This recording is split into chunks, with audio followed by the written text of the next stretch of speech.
सोचिए, वो दिन आ जाए जब हम सब कोरोना की कैद से आजाद हो जाएं, एक बढ़िया सी वैक्सीन आ जाए और सारी वैक्सीन जो है पूरी दुनिया के हर इंसान तक पहुंच जाए और कोरोना समाप्त हो जाए। कितना अच्छा होगा ना ये सब। लेकिन फिर कुछ दिनों बाद सोचिए, एक नया स्ट्रेन उभर आए, वो भी कोरोना वायरस का।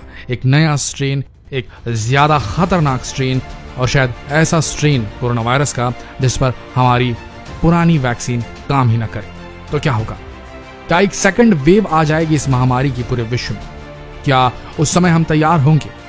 क्या होगा अगर वो नया स्ट्रेन कोरोना वायरस का जो निकलेगा वो ज्यादा घातक, ज्यादा मॉर्बिडिटी लाने वाला होगा? क्या करेंगे?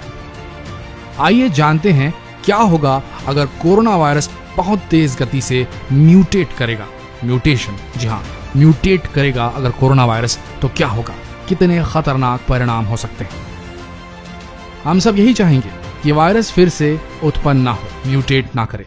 लेकिन सत्य यही है कि वायरस एक बार समाप्त होने के बाद फिर से उत्पन्न हो सकते हैं। लेकिन जरूरी यह है कि इस वायरस के फिर से उत्पन्न होने से पहले हमें अपनी जांच और इलाज के तरीकों को बेहतर बनाने की जरूरत है। और ऐसा करने की क्या जरूरत है, इसके पीछे का कारण जानने के लिए हमें पहले ये समझना होगा कि एक वायरस किस तरीके से काम करता है। वायरस वो माइक्रो ऑर्गेनिज्म है जो किसी भी मानव शरीर को संक्रमित कर सकता है, और ये वायरस पौधों में, जानवरों में, कहीं भी हो सकते हैं। इनकी सबसे बड़ी खूबी ये होती है कि ये बहुत जल्दी फैलते हैं। बात करते हैं कोरोना वायरस यानी कि कोविड-19 की। कोरोना वायरस राइबोन्यूक्लिक एसिड यानी कि आरएनए से बना है, और आरएनए में छुपे होते हैं ऐसे कोड जो ये बताते हैं कि प्रोटीन में एमिनो एसिड के किस तरह के सीक्वेंस हैं।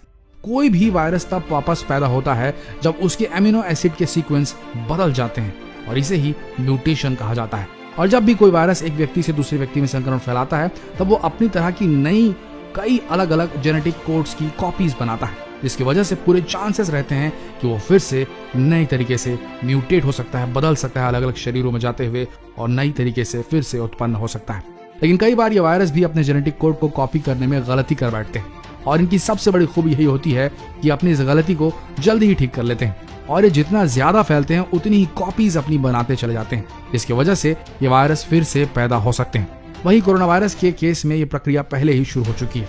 लेकिन घबराने की बात नहीं है, क्योंकि दुनिया में जितने भी वायरस हैं उनमें फिर से पैदा होने की क्षमता होती ही है। लेकिन इसका मतलब ये नहीं कि वो पहले से भी ज्यादा खतरनाक हो जाएंगे। जो भी वायरस फिर से जन्म लेते हैं उन्हें आसानी से डिटेक्ट किया जा सकता है, क्योंकि पुराने वायरस में और नए वायरस में बहुत ही मामूली अंतर होते हैं, इसलिए उन्हें आसानी से डिटेक्ट किया जा सकता है। कोरोना वायरस एक बार समाप्त होने के बाद फिर से उत्पन्न हो सकता है, इसलिए आने वाले समय में कोरोना वायरस को टेस्ट करने के लिए हमें और भी नए तरीके तलाशने पड़ेंगे, ताकि फिर से उत्पन्न हुए वायरस के नए वर्जन की जांच अच्छी तरीके से की जा सके। अगर हम वायरस के हर वर्जन को ढूंढ पाए तो हमें उसके अनुसार दवाएं बनाने में भी आसानी होगी, और हम इस बीमारी से आसानी से लाभ पाएंगे। लेकिन अगर कोरोना वायरस के लिए हमने वैक्सीन बनाई और अगर कोरोना वायरस का कोई नया वर्जन यानी कि नया स्ट्रेन आ गया, तो क्या ये वैक्सीन नए वायरस के स्ट्रेन पे काम करेगी? ये एक बहुत बड़ा सवाल है। असल में ऐसा माना जाता है कि कोई भी वैक्सीन वायरस के हर वर्जन पर काम करती है और इफेक्टिव भी रहती है, लेकिन कुछ कुछ केसों में ऐसा नहीं होता है। टेक्सास A&M यूनिवर्सिटी के बायोलॉजिस्ट के अनुसार कोरोना वायरस की फिर से उत्पन्न होने की प्रक्रिया बहुत ही धीमी है, जैसे कि मम्स की होती है। इस बीमारी में कंठमाला का रोग होता है, और इस बीमारी के लिए आज से 45 साल पहले वैक्सीन बन चुकी है, जो आज भी लोगों को इस बीमारी से बचा रही है। लेकिन मान के चलते हैं कि अगर कोरोना वायरस पर दवा काम करना बंद कर दे, तब क्या करेंगे? तब उस वायरस के पार्ट्स को ठीक करना चालू करेंगे, जैसे कि HIV एड्स के वायरस में कर चुके हैं और सफल भी हुए। लेकिन अगर ये तरीका भी काम नहीं आया, तब हमें सोशल डिस्टेंसिंग को एक अलग ही लेवल पर ले जाना होगा, ताकि इस वायरस से बचा जा सके। और उस वक्त की दुनिया बेहद अलग होगी आज की दुनिया से। उस वक्त इंसान वर्सेस वायरस हो जाएगा। तो जितना हो सके इस वीडियो को शेयर करें, ताकि लोगों को पता चले कितना जरूरी है इस भयानक बीमारी को फैलने से रोकना। नहीं तो ये तरह तरह के अपने स्ट्रेन्स बनाती जाएगी। जितने ज्यादा लोग प्रभावित होंगे, उतने ज्यादा वर्जन बनने के चांसेस बढ़ते जाएंगे। तो जितना हो सके इसे शेयर कीजिए, और सोशल डिस्टेंसिंग को जितना हो सके प्रमोट कीजिए। बचिए बाहर निकलने से।